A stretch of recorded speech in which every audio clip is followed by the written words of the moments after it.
Coucou tous, c'est Béna. Nous sommes aujourd'hui le 9e jour de mon jeûne et demain, en principe, il y aura la rupture de mon jeûne, ce sera mon dernier jour. Je vous cache pas que j'ai hésité ce matin, j'étais pleine d'énergie et je me suis dit, mais t'es dans la lancée, là, c'est dommage de t'arrêter. Tu n'as pas tout à fait terminé les épurations que tu voulais faire. Hein. Par exemple, ma vue est nettement meilleure. Ça, c'est un plus. Je m'en aperçois et j'en suis contente.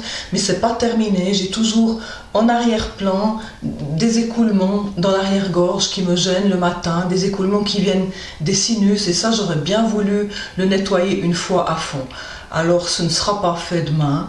J'ai toujours mon boudin ici qui n'est pas fondu et puis ma fameuse plaque de lard.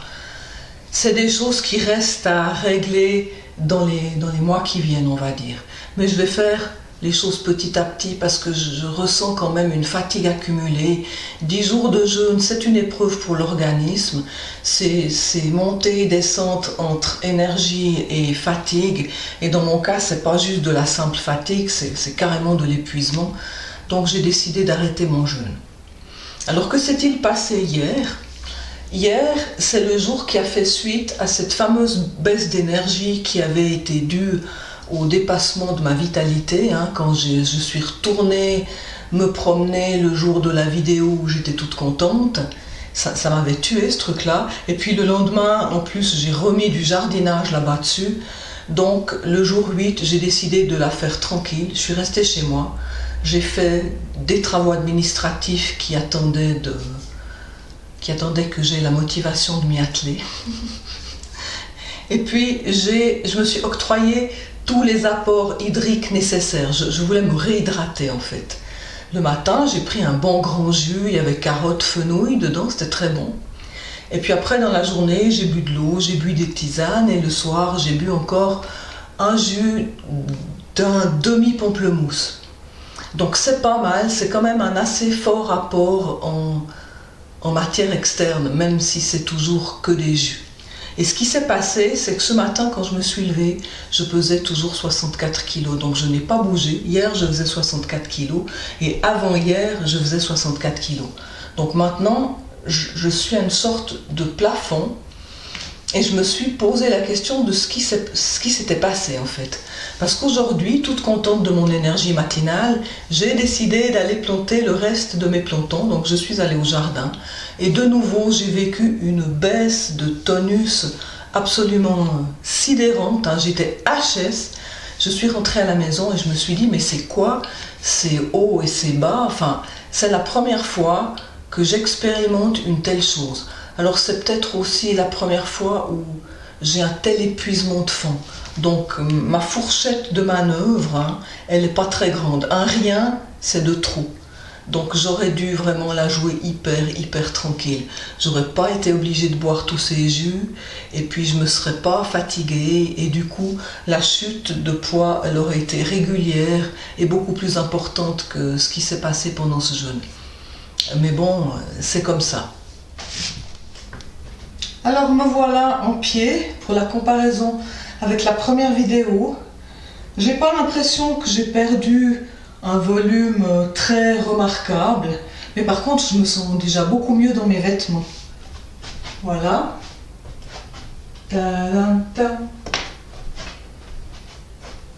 Alors ce ne sont pas les mêmes vêtements, du coup c'est pas très facile de voir.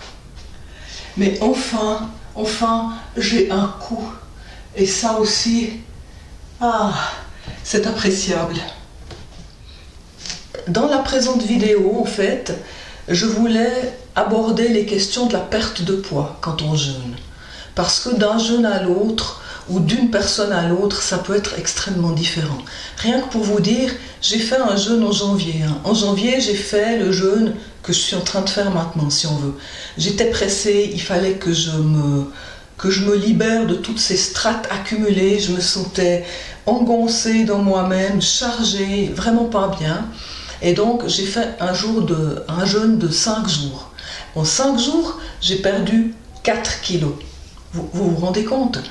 Et là, j'étais partie de 68 kilos, je suis arrivée à 64. Là, je suis partie de 68, j'arrive à 64. Mais j'aurais fait 10 jours. C'est-à-dire j'ai dû faire le double pour arriver au même résultat. Donc c'est quand même un petit peu frustrant. Mais dans les erreurs que j'ai faites dans le jeûne, là, que j'ai fait avec vous, j'ai quand même appris 2 ou 3 choses.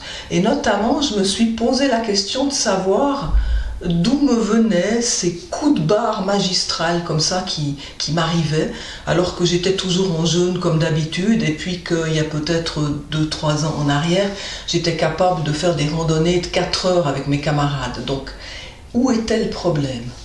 Eh bien, en y réfléchissant, je me suis dit que le problème, c'était justement ce mécanisme de cétose dont j'ai parlé dans ma dernière vidéo. Le corps, quand il a épuisé tous ses sucres, par exemple quand on se met en jeûne, au bout de 24 heures à peu près, on n'a plus de sucre dans le sang, donc on a une brutale baisse d'insuline. Et c'est ça qui déclenche la cétose, c'est-à-dire le fait que le corps aille ponctionner dans les graisses pour produire un sucre de substitution afin que le cerveau puisse toujours fonctionner, le cerveau et les organes vitaux bien sûr. Donc cette cétose, elle est intimement liée au niveau d'insuline qu'on a dans le sang. Alors ce qui se passe quand on boit des jus, c'est que si on dépasse une certaine quantité d'apport en sucre, si on prend un trop grand jus, même si c'est des carottes et du fenouil, et bien tout d'un coup on a un pic insulinique. Et il se passe quoi ? La cétose s'arrête. Donc notre corps cesse de produire du glycérol. Et je pense que c'est ce qui s'est produit dans mon cas. J'ai bu trop de jus hier et avant-hier. Du coup, la cétose s'est arrêtée. Et puis, au moment où j'ai voulu aller à mon jardin pour faire un travail un petit peu plus physique, ces sucres que j'ai bu dans ce jus, ils ont été brûlés très vite, parce que c'est quand même pas beaucoup. Mais mon corps n'était plus en mode production de glycérol. Et donc, j'ai eu une sorte d'hypoglycémie, je pourrais plutôt appeler ça une hypoglycérolémie carrément. Donc je pense que c'est dû à ça. Du coup, dans mes prochains jeûnes, je ferai très attention de boire mon jus par petites quantités. Il vaut mieux boire une petite gorgée, le mettre au frais, reboire une petite gorgée un peu plus tard pour éviter les pics insuliniques et pour éviter que votre cétose s'arrête, puis qu'ensuite vous soyez complètement HS au moindre effort parce qu'il n'y a plus ni sucre extérieur, ni sucre intérieur puisqu'il n'y a plus de glycérol ou moins de glycérol. Donc voilà, j'ai appris quelque chose. Cela dit, la perte de poids en jeûne, elle est assez drastique. Si vous faites tout nickel, que vous buvez par exemple que de l'eau, que vous ne faites pas trop d'exercice, en tout cas que vous n'en faites pas au-delà de votre capacité. Il y a des gens, ils ont une forte énergie vitale, ils peuvent carrément faire 5 heures de randonnée sans problème. Mais moi, dans mon état et à mon âge, c'est pas possible. Donc il faut vraiment s'écouter. Donc oui, il faut éviter de faire des apports en sucre qui vont vous arrêter cette cétose. Alors, durant les... ça fait combien ? C'est mon 9e jeûne. Durant les 8 jeûnes que j'ai faits, j'ai dû en faire peut-être 5 ou 6 avec des groupes de personnes différentes. J'ai pu voir que les gens perdaient un poids mais complètement différent. Il y a des gens qui perdent 1,5 kg en un jour, mais ça c'est quand ils lâchent le gros paquet, puis les jours suivants peut-être ils perdent 500 grammes. Puis il y a des gens, ils sont sur des rails, 400 grammes tous les jours, du début à la fin. Donc on peut vraiment pas savoir. La chose à savoir, c'est que dès qu'on reprend l'alimentation, le corps, il a vécu un stress, il a vécu pour lui une famine, une disette. Donc ce qu'il va faire, c'est que dès que vous vous remettez à manger, il va tout capter. Alors, quel est l'intérêt par rapport à un régime ? Alors, l'intérêt par rapport à un régime, c'est qu'un régime, vous n'enclenchez jamais le mode jeûne, c'est-à-dire que vous continuez de manger, même si vous changez d'alimentation, vous continuez de vous alimenter, donc vous avez toujours la sensation de faim qui reste, et si vous êtes en restriction de nourriture, c'est extrêmement dur à vivre. Alors qu'en jeûne, en principe, au bout d'un certain temps, la sensation de faim, elle est coupée, et c'est, moi je trouve, plus facile à vivre. J'aime pas devoir manger juste un tout petit peu de quelque chose que j'aime, parce que ça a juste suffi à me donner envie d'en manger plus, et la frustration, elle est tellement intense que finalement j'aime mieux décider de ne pas manger du tout. C'est pour ça que je privilégie le jeûne.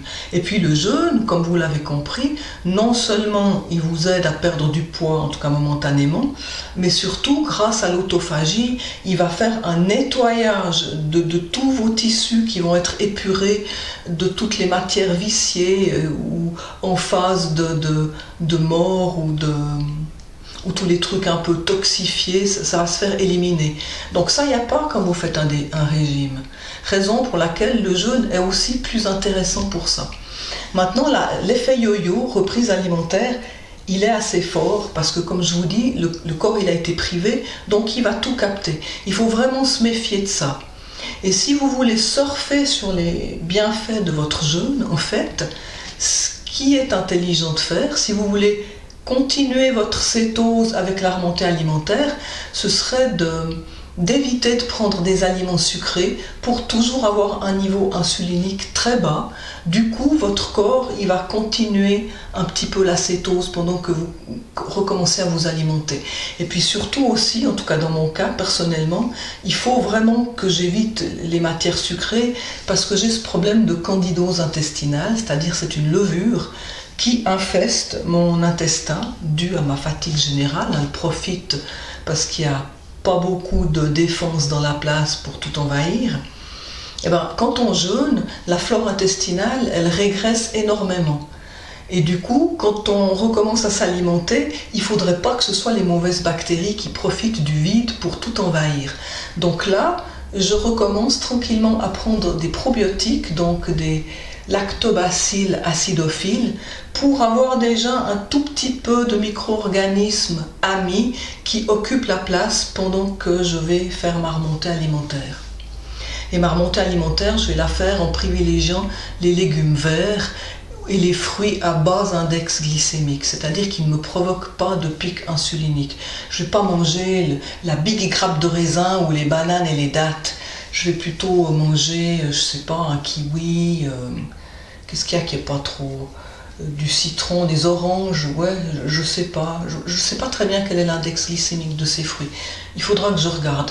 Mais je vais les mélanger avec des légumes verts comme le fenouil, le brocoli, le poireau. Toutes ces choses sont excellentes parce qu'elles font un très bon fond prébiotique pour l'implantation d'une flore saine qui ne contient pas trop de levure à candida. Donc c'est mon but dans les prochains jours.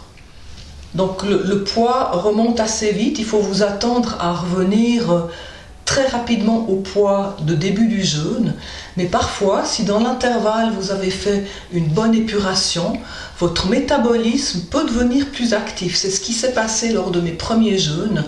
Mon métabolisme est reparti, je n'avais plus jamais froid aux pieds, aux mains l'hiver ou dans mon lit, alors que par le passé j'avais tendance à être plutôt frileuse. Là, rien du tout, je pouvais dormir la fenêtre ouverte, j'avais toujours les pieds chauds, suite à ces jeûnes. Donc mon métabolisme est reparti, et au fil des jours, tout le poids que j'avais repris après le jeûne, eh ben, il est redescendu gentiment, jusqu'au niveau de fin de jeûne. Et de jeûne en jeûne, ça faisait chute drastique, remontée brutale et redescente au fil des mois. Stabilisation, nouveau jeûne, redescente, remontée, redescente lente et stabilisation. Donc c'était vraiment très bien, ça m'a même ébloui, cette capacité que le corps avait au fil des mois de rétablir mon schéma corporel initial. Parce que moi à la base, je suis une personne assez fine, j'ai pas beaucoup de chair, mais j'ai des muscles assez bons. Si je m'entraîne, j'ai vite une bonne forme. Et je ne suis pas quelqu'un qui ait beaucoup de graisse. Donc je vis mal cette surcharge. Et j'aimerais profiter de mon jeûne pour faire une remontée qui promeuve une bonne flore intestinale et me permette de ne pas regagner peut-être tous les kilos ou pas trop vite.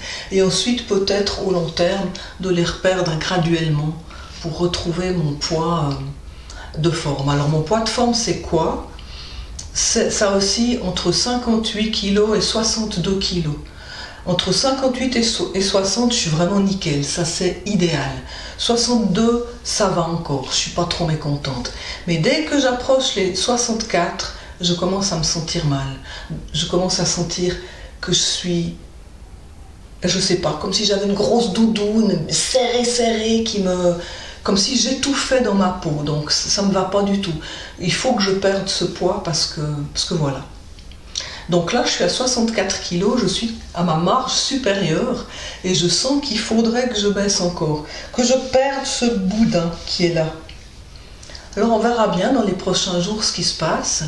Je pense faire une vidéo sur la rupture de mon jeûne pour vous dire ce qu'il en est le 10e jour, mais je le ferai peut-être pas demain. Je le ferai peut-être après-demain ou dans les jours suivants. Et puis ensuite, je ferai une autre vidéo sur ma remontée alimentaire et puis les suites, comment ça s'est passé pour moi, si j'ai bien repris ou pas, les erreurs que j'aurais peut-être faites et dont vous pourrez bénéficier. Alors voilà, je vous laisse et à ma prochaine vidéo. Portez-vous bien.